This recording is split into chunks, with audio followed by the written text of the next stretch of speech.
So why do I start every sentence with so? I've been going to the gym recently, and honestly, I don't mind leg day at the gym. It's just the 2 days after that I can't stand.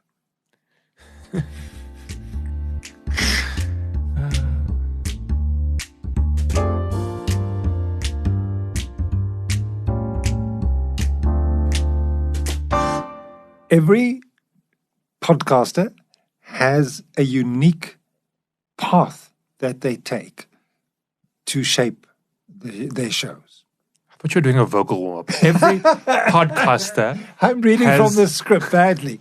But it's true. We all have our own unique way of getting into podcasting. When I started out in my first podcast, it was about something I was very passionate about, which was hypnosis. I hadn't done it for a while, been out of practice, and I thought, let me learn how other people are doing it, and I can learn from their experiences. And that led me on this unique journey, and look where we are today, sitting in a fantastic studio here at Ultimate Media, a professional podcasting studio with professional mics, and we're doing a professionally sort of produced podcast, aren't we? Yeah, and this is something we talk about with every single client we work with is the goals of the podcast, right? Like, why are you even doing it in the first place? And once you know why you're doing it, how will you know that it's been a success? Because there's so many different ways to measure that. And I think a lot of people assume that audience growth is the whole metric. And I think there's a lot more to that, as we'll discover with some of the people we've spoken to. So in this episode, we are exploring why the people we have interviewed so far went into podcasting and what they want to get from it. Not so. Yeah. And maybe what we can do is start with ourselves. Like, why did we do this in the first place? Why are we doing this podcast series? Specifically, this exact one. I think it'll be interesting for people to understand what the point is and what does this bring to our company, because that's really why we're doing it. So this is really one great big advertisement, isn't it? It's also an example. So on the one hand, we want to sell books. The book is called Become a Podmaster, Everything You Want to Know to Master the Art of Podcasting, available on our website, on Amazon.com, everywhere where you buy books online. It's also extra bonus material, resource material for the clients that we have who are in the process of starting their own podcasts. Yeah, we think that there's a huge amount of really interesting insights that people have given in the episodes that we've recorded. And like right now, we have a student who's busy working through the podcast, reading the book before he starts the Podmaster program, so that he has like a fully rounded idea of what other people are doing, so that by the time he wants to start his own show, he knows kind of where to begin. Right. So, yeah, it is a resource. And it's also a way to tell people to come and, if you want to start a podcast, come to us. We can help you to do it. Because we can show you our expertise and not just tell you our expertise. Indeed, show and tell. There are different metrics that people use, like you said earlier, to define their success. Some people look at the download numbers. Others look for feedback from their audience. How many comments do they get on Facebook, for instance? How many questions do they get? How many calls do they get to buy whatever products they have for sale?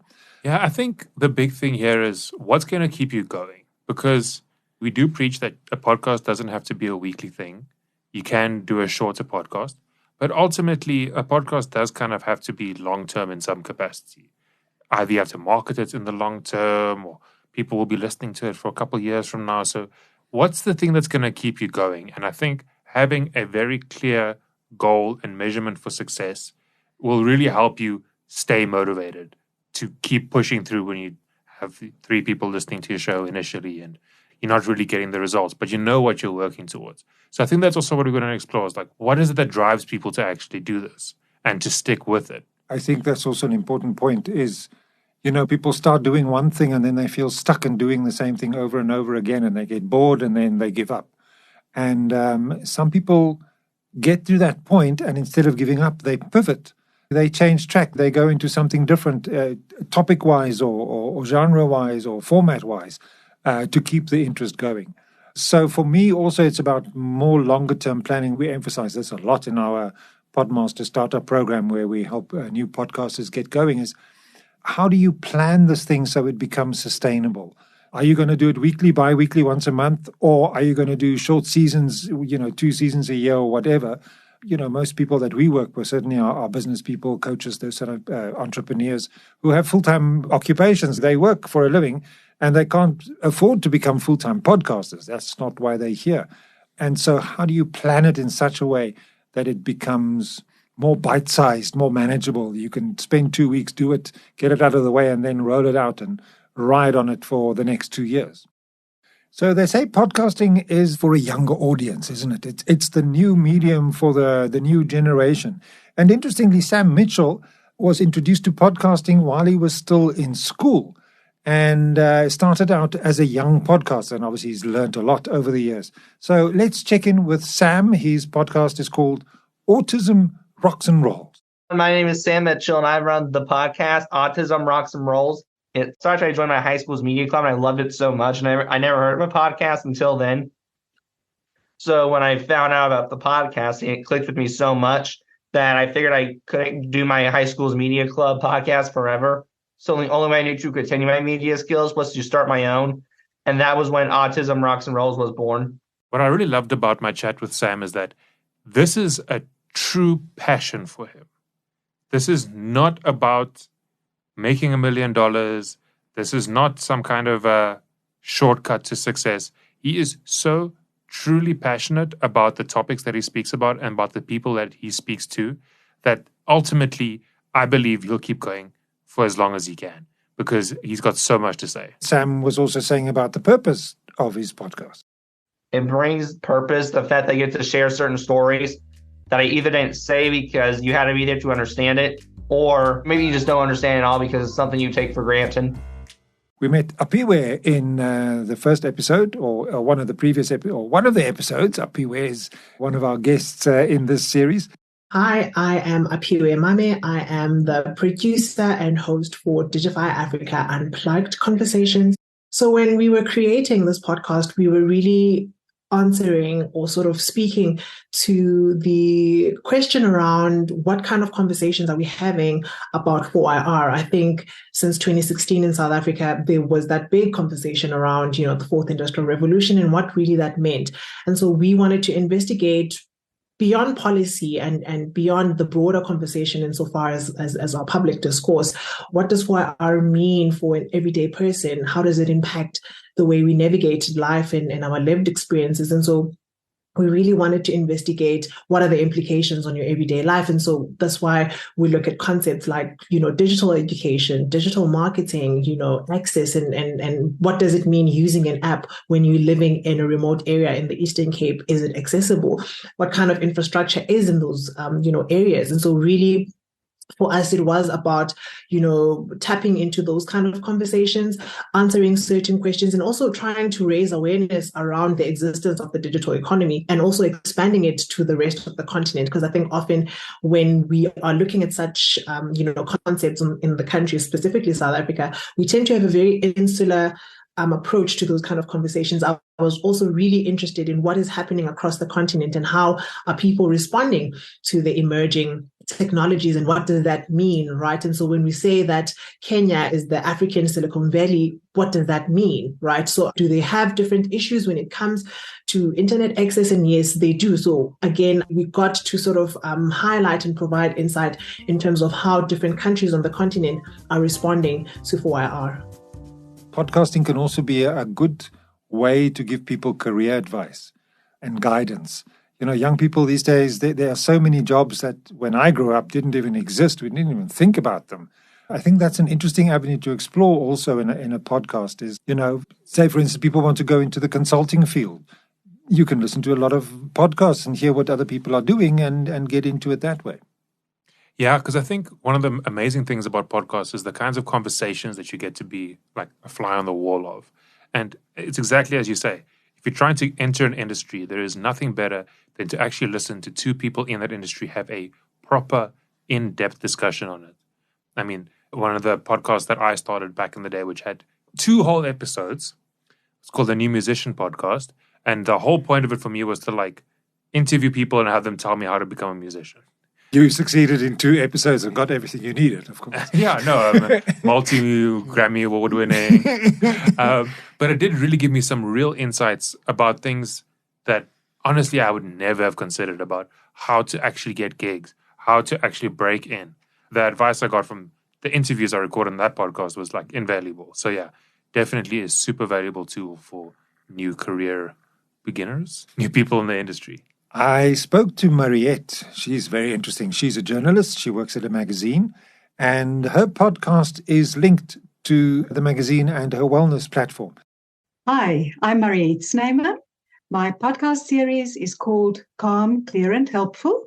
I must mention that the whole idea behind my platform is not only to offer solid information, but also to introduce readers and listeners. I've got readers too, since I've got articles as well, to introduce them to wellness experts. That's actually the whole aim behind my platform, because when I was a journalist, people would often ask me, which therapist would you recommend, or which coach can I go to? And so I found that there's a gap. People need to get to know wellness experts so they can speak to one that resonates with them. And the interesting thing was, because my podcast series went live in 2021, online therapy and coaching and other sort of wellness work had just come into vogue, which was a lucky coincidence, I suppose. So to get back to the editing process, I take a lot of trouble with editing. I want it to be an easy listen. Very often the content, I wouldn't say it's complicated, but it consists of concepts. So it must be easy to listen to. And I take a lot of trouble with editing to make it an easy listen. What is important to note here with Mariette is that, she's got the magazine, it's all about wellness and so on, but the podcast extends her reach, extends her platform, extends her voice. So it's an extension of something that she's already doing. And I think that's an interesting point to take up.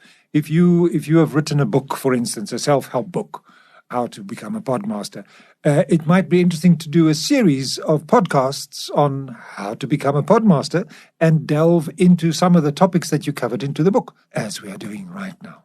Because basically what it does, and in terms of the goals, is that it's giving my audience extra resources, right? It's giving my audience extra information and utilizing the strength of podcasting to convey the kinds of things that you can't easily convey via text, or you can't easily convey in an infographic. There's no way to quickly summarize a half an hour long discussion, you just kind of have to be there for it. So I like your point of the goal of her podcast is to extend what she's already doing, amplify. And now the inverse is also true. I've written a book, or we're doing the podcast, and most probably at the end of season 2, we'll have enough material from all these interviews we've done to do a second book, about people's practical experiences of doing podcasting. So it's that whole repurposing thing we were also talking about. I'm Kenny Archer, and we've got a podcast that we call Weekly Chat with Kenny. Obviously, everybody wants to do well. At the end of the day, and I say it quite often, as long as people are pitching up on a Friday morning, the podcast will keep going. There's no ambition to make it go into the top 10 or top 100 or the top 20. I'm not really worried about that, as long as there's still downloads happening every week and as long as people are still showing up, I'll carry on doing it. It's in my diary for the rest of my life, as long as, till infinity. Yes, every now and again we do look at it and go, okay, well, we meet once a month and we kind of talk about topics and we do look at the numbers. And as long as it's remaining constant, I'm happy and comfortable with it. So if it one day grows and does get to the top 10, well, then bonus. If it doesn't, it's okay, as long as people are still getting the value out of it. And the measurement for that is, they keep turning up, they keep downloading. What I find interesting about Coach Kenny's podcast is that his goals are really exclusively about serving his audience. He has no interest in getting lots of listeners. He has no interest in growing this massively. What he wants is to create a space for his coaching group to be able to have interesting discussions, and for then the people who won't be able to listen, who weren't able to be there for the discussion, to go back and listen to it. And if that happens, he's happy. So I think the point here is that quality trumps quantity. If you have good quality, it doesn't matter how many listeners you have, the ones that you do have will really benefit from it. It's that thing, if I've reached one person, I've done my job. Isn't that so? Because this is truly altruism for him. This has got nothing to do with him growing his company. It's got nothing to do with anything other than I want to give back. Nicole is probably, now we're talking about Nicole Engelbrecht, who's got a true crime podcast. She's one of the biggest podcasters in this country. Yeah, no, True Crime South Africa is genuinely a monolith of our industry. And she's like genuinely blazing the trail for the rest of the South African podcast industry to catch up with her. Nicole's awesome. So when I spoke to Nicole, I mean, yes, download numbers are important for her, but what is even more important is to get discussions going with her audience. And the depth of engagement that she gets through the various platforms that she's on really takes us to another level. She gets conversations going and she reaches out to people who are in similar predicaments, because what she said to me is her podcast really focuses on the victim and not on the perpetrator. She doesn't want to glorify the perpetrator. She wants to tell the story from the victim's perspective. And a lot of people who find themselves in kind of similar situations where they can start seeing the warning signs would have discussions with her. And, she would put them in touch with the right people as well if they're in real danger, like a safe house or somebody to talk to, a counselor or so on. Bertolt Brecht predicted this in the 30s already. Bertolt Brecht being, of course, a very famous German playwright and actor. And he said radio will only truly become effective when it becomes two-way communication. Hi, I'm Nicole Engelbrecht. I am the creator and host of the True Crime South Africa podcast.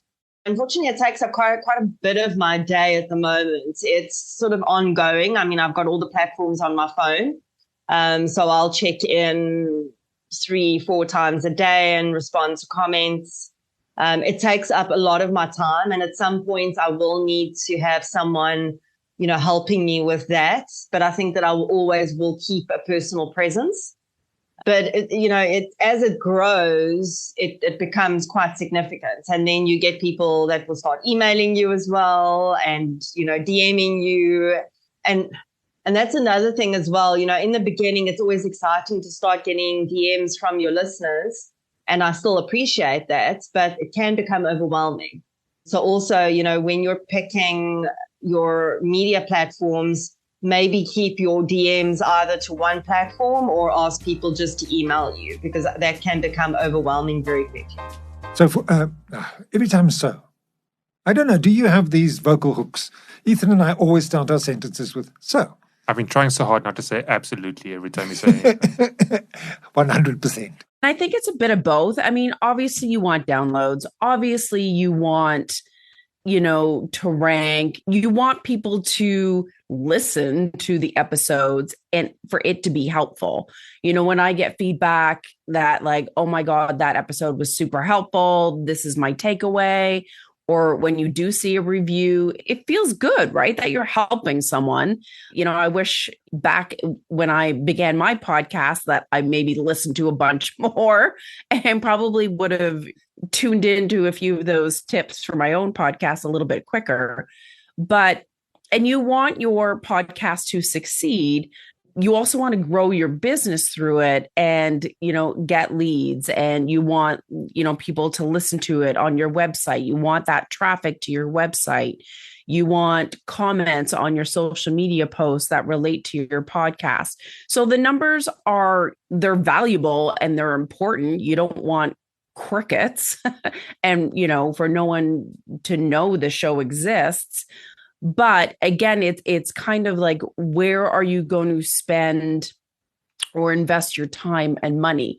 Are you going to do Facebook ads to get more listenership, to get more leads, or affiliate sales if you have commercials or affiliate money coming in? Or do you want to focus on those relationships, creating collaborations, partnerships, referrals to generate sales? So it kind of, you can still benefit from all the different things, but it's where are you focusing your time and your energy, I think. I think it's much the same for Lindsay as well. She also depends on numbers and also on feedback. So I think that's an interesting combination of things. It's not just the numbers, but also to have positive feedback and reviews so you can actually see that your podcast is having an impact. Yeah, I think impact is incredibly important to most podcasters, especially podcasters that have a message that they want to get out there or a group that they want to help.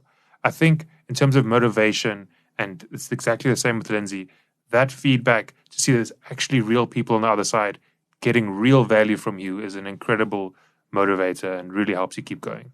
And also for her, it's a sense of personal satisfaction because she's got an emotional connection with her podcast.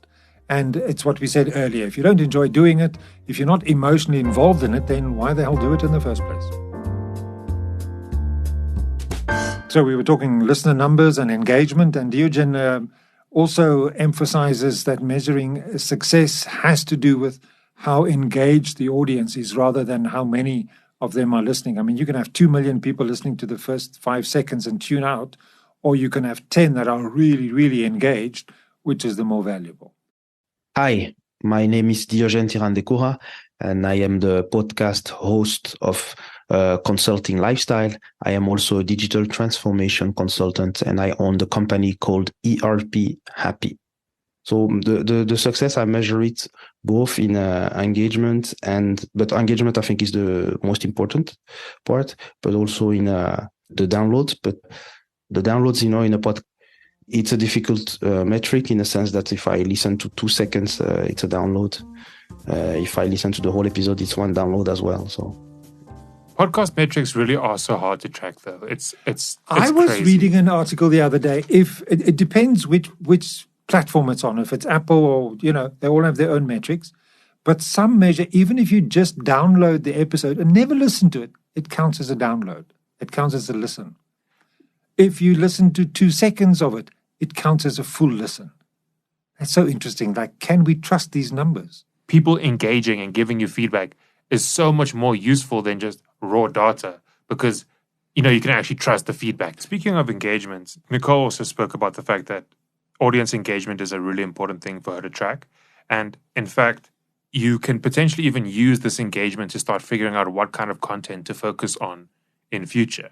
If you get a huge response, not just in download numbers, but in people actually telling you how much they loved it or giving you insights on it, you might think, okay, maybe this kind of story is something I should be focusing on. But now podcasting is not just something that happens out there in the ether. There's actually people at the other end listening to it. And if you're a clever podcaster, if you are really taking this seriously, you will start building a community. There's a movie, is it on Prime or somewhere, it's called The Podcast Movie. It was done in 2016 or somewhere like that. And it tells a story of some podcast in the US who had people from all over the world listening. And then there was that tsunami in Japan, and how that whole community came together to help one of the listeners who was in Japan, who reached out and said, listen, I'm stuck here in my little house. There's water everywhere. I don't know what to do. I just want to tell you about this. And she got help from around the world, and how these people eventually traveled to the US, met up, and there was tears of joy. There were friendships. They'd never met each other, but it was through the content of the podcast they were listening to that they were bound together in a community. So I think it's really important that when you start a podcast, you don't just think about your content and yourself and your numbers, but you think about the actual real people on the other side listening to this, who might be diverse from around the world, different cultures, different languages, but they all have one thing in common, and that's that they are engaging with your content. And therefore, you can use that to your advantage. One of the things we preach about constantly, it feels like, is repurposing content. And now I specifically want to talk to the business podcasters, the people who want to start a podcast so that they can create content for their social media feeds and their website. A podcast is an incredible tool to get a huge amount of content in various formats. And it's as simple as recording an incredible episode of your podcast, transcribing it, and then taking that transcript and repurposing it across various formats. This could be blog articles, infographics, video snippets. And then the podcast kind of becomes like the well from which all your other content springs, where you get to have your voice and, have these discussions and make this interesting content. But then if you have a team on board, or even just are very clever with AI tools, you can create a gigantic amount of content for all your different platforms. Steve Ramona talks about this. My name's Steve Ramona. I'm in Northern California. My podcast is Doing Business with a Servant's Heart. I'm starting to learn the clips, or I'm going to hire somebody, but that's the next goal. Do some shorts, throw some Instagram. People ask me for some reels on Instagram and maybe TikTok. I'm not a big fan of TikTok. I know a lot of people are, but LinkedIn's my big play because that's where my referrals come from and my big audience is. And I think repurposing, that's the whole goal. And here's the other thing. I tell my guests to repurpose it because they can repurpose it themselves. It's free. There's no copyright on this. Because remember, when you do a podcast and they're promoting it, you're getting promoted. So they have a free will. They're just cutting it up, and I see them once in a while pop up, and it's fantastic. I learned about a month ago, it just came to me, as I tell all my guests, go, now I have 142, I've got a lot of people. I said, that's my network. Go through all my shows, and if somebody resonates with you, reach out to them. Say, hey, I listened to you on Steve's podcast. I'd love to connect and talk more, see how we can work together. So that's another repurpose. I don't know if I invented it. I've never heard anybody do it, but that is such a cool way to build a network. Again, giving. I'm always thinking about ways, how can I give back to my guests? And that's a great way. So I've had guests, collaborate together and do some business together. Steve's collaborative approach to repurposing is really interesting in that he encourages his guests to repurpose the content also for their benefit. So it's not just him repurposing. He's telling them, look, here's the podcast. Go and do something with it. Let the world read your articles based on this and the books you write on it or the movies you make because of it. So that also brings us back to that idea of community. It's not just you in isolation. Your guests are part of your community. Their community is part of your community. And so you can really reach out. In the same way, Kenny does repurposing, specifically into text. We do use bits and pieces from it, but we would put it into text stuff. We wouldn't actually use the actual sound out from it. And I think the reason for that is we want to keep it clean, a safe space. We don't want people to feel that, we're just taking material out of it and that it's a safe space for people. It's got nothing to do with the rest of the business. So unless we're trying to drive people to join the weekly chat, then we won't use any of it. If we are, we'll then say, here's a text from it, people's comments about why they stay on the weekly chat or why they keep coming back. So what's actually said in the session, no, we won't take it out and put it out to the world. The other interesting thing is, in the old days, we used to have these little sound bites that we used to take and you put it on some little program and it makes this waveform. The audiogram. And the audiogram is dead, isn't it?